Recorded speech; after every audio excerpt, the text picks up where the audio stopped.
میں نے ایک کی دو تہ لگا دی تاکہ آپ کے لیے تھوڑا نرم ہو جائے کہ نہیں حفظہ اسے جیسا پہلے تھا ویسا ہی کر دو، میں رات کو اٹھ کے اللہ سے باتیں کرتا ہوں، اس کی نرمی نے مجھے اٹھنے میں ذرا رکاوٹ پیدا کی۔ یہ باتیں میں ٹھیک کہہ رہا ہوں کہ جی ہاں ٹھیک ہے۔ تو تم مجھے کہنے آئی ہو کہ میں راستہ بدل لوں؟ حفظہ جنہوں نے تمہیں بھیجا ہے، عائشہ جنہوں نے تمہیں بھیجا ہے انہیں بتاؤ، 3 دوست تھے، 3 مسافر تھے، ایک ان کی ڈگر تھی، اس پر ایک چلا اور چلتے چلتے چلتے اپنی منزل پہ پہنچا اللہ کے محبوب، پھر دوسرا چلا اور اسی ڈگر پہ چلا اور چلتے چلتے اپنی منزل پر پہنچا ابو بکر صدیق۔ اب تیسرا چل رہا ہے، اگر انہی کی راہ پہ چلے گا تو ان تک پہنچے گا، ادھر ادھر ہو گیا بھول بھٹک جائے گا۔ انہیں جا کے بتا دو کہ جس راہ پر میرے دونوں ساتھی چلے میں اسی پہ چلتا رہوں یہاں تک کہ میرا اللہ مجھے میرے ساتھیوں سے ملا دے۔ اللہ نے کیسے ملایا؟ نماز میں خنجر لگا، نماز فجر کی نماز پڑھا تھا، اب ایک دم گرے، وہ چھپا ہوا تھا ابو لولو مجوسی، اس نے 7 وار کیے خنجر کے پیڑ، تو اب گرے تو پہلی صف والوں کو تو پتہ تھا پیچھے نہیں، تو عبد الرحمن بن عوف لپک کے آگے مصلی پہ کھڑے ہو کے نماز شروع کر دی، اور چند آدمی اس کو پکڑنے کے لیے بھاگے، پھر اس نے آگے جا کے اپنے آپ کو خنجر مار کے اس نے خودکشی کر لی۔ اٹھا کر مکان پر لے گئے، دودھ پلایا گیا تو وہ آنکھوں سے باہر نکل گیا، کہنے لگے موت کا پیغام آ گیا ہے۔ تو اپنے بیٹے کو بلایا کہ بیٹا جا کر اماں جان عائشہ سے کہو کہ عمر امیر المومنین نہ کہنا، اب میں امیر المومنین نہیں ہوں، کہنا کہ عمر بن خطاب اپنے دونوں ساتھیوں کے ساتھ قبر کی جگہ چاہتا، اگر مجھے اجازت مل جائے تو مجھے وہاں دفن کرنا، اگر اجازت نہ ملے تو مجھے عام قبرستان میں دفن کر دیں۔ عبداللہ بن عمر تشریف لے گئے تو اماں عائشہ بیٹھی رو رہی تھی کہ اماں جان میرا باپ عمر بن خطاب اجازت چاہتا ہے قبر کی اپنے دونوں ساتھیوں کے ساتھ۔ تو حضرت عائشہ رضی اللہ تعالیٰ عنہ رونے لگی، پہلے بھی رو رہی تھی، کہا عبداللہ یہ جگہ تو میں نے اپنے لیے رکھی ہوئی تھی کہ میں اپنے خامند اور باپ کے ساتھ میں بھی ایک کونے میں سو جاؤں گی، لیکن اگر عمر کی خواہش ہے تو اس جگہ کا عمر مجھ سے زیادہ حقدار۔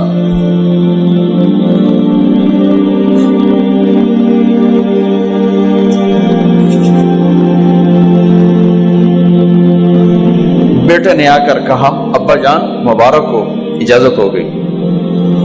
کہا بیٹا ہو گئی، لیکن جب میری میت اٹھاؤ تو دروازے پر جا کر رکھنا اور ایک دفعہ دوبارہ پوچھنا، ہو سکتا ہے میرے شرم میں اجازت دی ہو اور میرے مرنے کے بعد انکار فرما دیں، تو ایک دفعہ دوبارہ پوچھنا، اس وقت پہ اجازت ملے تو پھر لے جانا ورنہ واپس لے جانا۔ حضرت علی اور حضرت حسن تشریف لائے جس دن انتقال ہو رہا ہے، تو گھبراہٹ دیکھی، علی نے فرمایا عمر موت سے ڈر گئے ہو؟ کہ نہیں موت سے نہیں ڈرو، موت کے بعد کیا ہوگا اس سے ڈر گیا۔ یہ کون کہہ رہا ہے؟ میرے بعد کوئی نبی ہوتا تو عمر ہوتا، یہ وہ کہہ رہا ہے۔ یہ کون کہہ رہا ہے؟ آپ نے کہا آج رات میں جنت میں گیا تھا، میں نے ایک بڑا خوبصورت محل دیکھا، سونے چاندی زمر یاقوت موتیوں کا، میں نے کہا یہ کس کا ہے؟ تو مجھے کہا گیا یہ آپ کے غلام عمر بن خطاب کا ہے۔ کون کہہ رہے ہیں؟ موت کے بعد جو ہوگا اس سے ڈر رہا ہوں۔ کہ آپ مسجد میں انٹر ہوئے، مسجد میں ایسے لوگ تھے، ادھر ابو بکر تھے اور ادھر عمر تھے، ہاتھ دیو، آپ نے یوں ہاتھ پکڑ لیے، دونوں کے ایسے ہاتھ پکڑ لیے، ادھر ابو بکر ادھر عمر، کہ مجھے دیکھ رہے ہو؟ کہ جی، کہ قیامت کے دن میں ایسے اٹھوں گا کہ میرے ادھر ابو بکر ہوگا اور ادھر میرے عمر ہوگا۔ یہ عمر کہہ رہے ہیں اور سے نہیں ڈرا ہوں، موت کے بعد کیا ہوگا اس پہ ڈر رہا ہوں۔ تو حضرت علی نے فرمایا کیوں ڈرتے ہو؟ میں گواہی دیتا ہوں، میں نے کئی دفعہ اللہ کے محبوب سے سنا کہ جنت کے بڑی عمر کے، ایک تو نا جنت کے نوجوانوں کے سردار وہ تو حسن حسین ہیں، میں نے کتنی دفعہ سنا اللہ کے نبی سے کہ جنت میں بڑی عمر کے لوگوں کے سردار ہیں ابو بکر اور عمر۔ تو آپ نے کہا قیامت کے دن گواہی دو گے؟ آپ نے کہا، حضرت علی نے کہا میں بھی گواہی دوں گا، میرا بیٹا حسن بھی گواہی دے گا۔ وہ حضرات تشریف لے گئے تو موت کی آہٹ کو محسوس کیا تو بیٹے کی گود میں سر تھا عبداللہ بن عمر کا بیٹا، یہ زمین پہ لٹا تھا۔ انہوں نے یہاں سے ہٹا کر یہاں سر رکھ دیا۔ وہ حق سنا نہیں کیا کہہ رہا ہوں، زمین پہ ڈال دے۔ ان کا جی نہیں چاہ رہا تھا، کیا کہہ رہا ہوں، زمین پہ ڈالو۔ انہیں آگے کر دے، خود پیچھے اپنا چہرہ مٹی میں یوں رکھ اور مٹی میں منہ ملنے لگے ایسے، اور کہہ رہا ہے ویل لک یا عمر ان لم یغفر لک عمر ان لم یغفر لک ربک، اے عمر اگر تیرے رب نے آج تجھے معاف نہ کی تو ہلاک ہو۔ ویل لک ولأمک ویل لک ولأمک یا عمر ان لم یغفر لک ربک، عمر اگر آج تجھے اللہ نے معاف نہ کی تو ہلاک ہو۔ اتنے بڑے مقام والے 1,24,000 میں ایک آدمی ہے مراد، جسے مانگا گیا ایک آدمی، یا اللہ عمر دے دے میرے اسلام کی بلندی کے لیے۔ وہ کہہ رہے ہیں ویل لک یا عمر ان لم یغفر لک رب،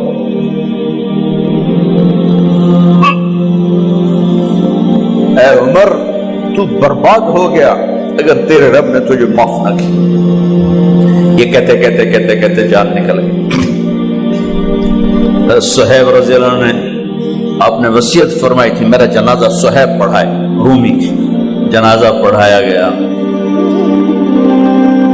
کندھوں پہ اٹھایا گیا اور آ کر اماں جان عائشہ رضی اللہ عنہ کے دروازے پر عبداللہ بن عمر، باقی تو کوئی پتہ نہیں تھا کسی کو، کبھی ٹھہر جاؤ جنازہ یہاں رکھ دو، پھر آگے بڑھے، دستک دی، اماں جان میرا باپ عمر بن خطاب دروازے پہ پہنچ چکا ہے، اندر آنے کی اجازت ہے۔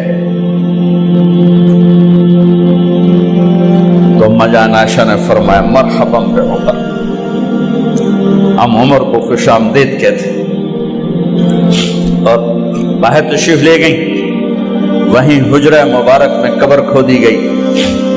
عبداللہ بن عباس فرماتے ہیں کہ میرے کندھے پر کسی نے ہاتھ رکھا تو میں نے یوں پیچھے مڑ کے دیکھا تو جناب امام المتقین حضرت علی کھڑے ہوئے رو رہے تھے اور فرما رہے تھے عمر مجھے پتا تھا تیرے سوا یہاں کوئی نہیں آ سکتا، مجھے پتا تھا یہاں کوئی آئے اور کوئی نہیں آ سکتا، چونکہ میں نے ہزاروں دفعہ سنا